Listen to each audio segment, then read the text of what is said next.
opening squishy worth of 2,000 pesos. Let's go! Last time mga kadugat, bumili nga pala ako ng halagang 1k pesos pero sa ibang shop. Ngayon, eto naman lahat ng to ay 2k pesos naman pero sa iba't ibang shop. Okay, so unahin natin tong pinakamalaki. Ang tawag dito ay Nido Advent. So 24 pieces nga pala ang laman niya. So ang presyo nga pala ito ay nasa 500 plus at 2 piraso ang binili ko para mabuksan ko na yung isa kasi ito ay kay Kappa Girl. So ito nga pala ang laman nung Nido Advent na yon.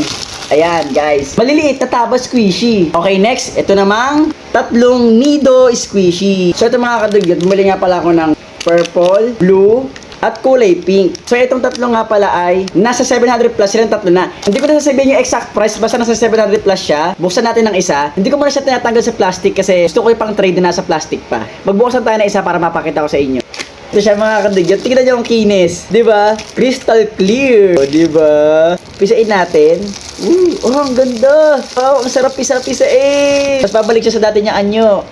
O, di ba mga kadugyo? So, ayan. Babalik ko siya sa plastic. Kasi gusto ko lang sa plastic lang siya. Para pag-trade ako, maganda, di ba? O, ayan. Tatlong Nido ay 700 plus. Next, ang siguro ito ang hindi ko sure kung ito ba ay first ko dahil meron pa siya isang kalaban sa pinaka-first na pinakamalambot para sa akin. Itong white buns. Tingnan nyo kung gaano kalambot to. Tingnan nyo, ha? Oh, tingnan nyo. Ang cute! Ang cute! Ang cute! Ang cute! Ang cute! Ito talaga ako nagigigil, promise. Sobra! Tingnan nyo. Sobrang nakakagigil siya, promise. Ang sarap niya. Oh, tingnan nyo. Ang lambot-lambot. Ano kaya nasa loob neto? Sino nakakaalam? Sobrang lambot niya, guys. Sa lahat ng squishy ko, ito yung pinakamasarap para sa akin. Ayan. So, ang presyo nga pala nitong white buns, 200. Ayan, 200 pala ang presyo niya. Okay, next. Ito namang giant butter. Ang laki, guys, oh. Ang laki. Tapos, slow rising pa siya. Slow rising siya. Tingnan nyo, ha. Oh, di ba? Sobrang sapi-setting niya, guys, kasi napaka-squishy niya.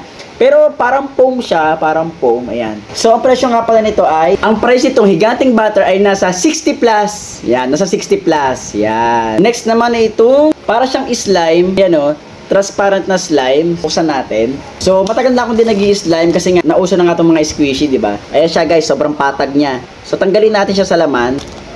Okay, ito siya. Okay, madikit siya. Madikit na malagkit na maganit.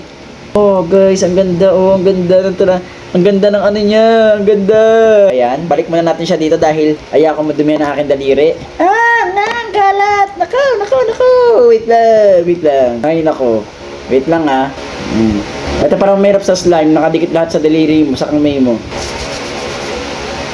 Ganito pala technique, guys. Pag nagdikit sa kamay mo, gantuhin mo lang pala. Uy, nagdikit-dikit na sila.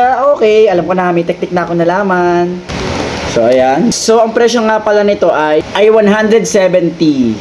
Plus yun, ha. Okay, next, ito namang dalawang, ayan guys, smiling sandwich. So, dalawa nga pala in order ko para tigil sa kami ni Kappa Girl. So, ang texture niya ay para din siyang foam, parang yung butter, ayan o. Bagal din yung pagano niya, mabagal lang din yung slow rising siya. So, hindi ko muna siya tinatanggal sa plastic kasi kapag matalas yung kuko, diba, nasisira yung mga, ganito kasi yung texture niya, parang foam lang din yung loob. Pero okay naman, masarap-sarap siya pindutin. Ang ganda na yung itsura niya. So, ang isa nga pala nito ay 230 plus. So, dalawa. Kaya na bahala kung magkano yung pag pinalas. Ayan, dalawa. Ganda niya, ganda. Ito yung likod. At next, ang pinaka number 1 ko din na favorite na kalaban nito ay itong coconut oil squishy. So, nakikita niya nasa plastic pa siya kasi kahit nasa plastic na siya, pwede na siya laruin. Ayaw ko siya tanggalin kasi nga madudumihan. Tingnan nyo, oh. Sobrang clear niya. Pero ngayon, papakita ko sa inyo. First time ko na ito tatanggalin sa plastic. Para lang makita natin para lang mahawakan ko. Kasi baka kailangan sirain to. Pag sisirain to, hindi ko nabubuksan.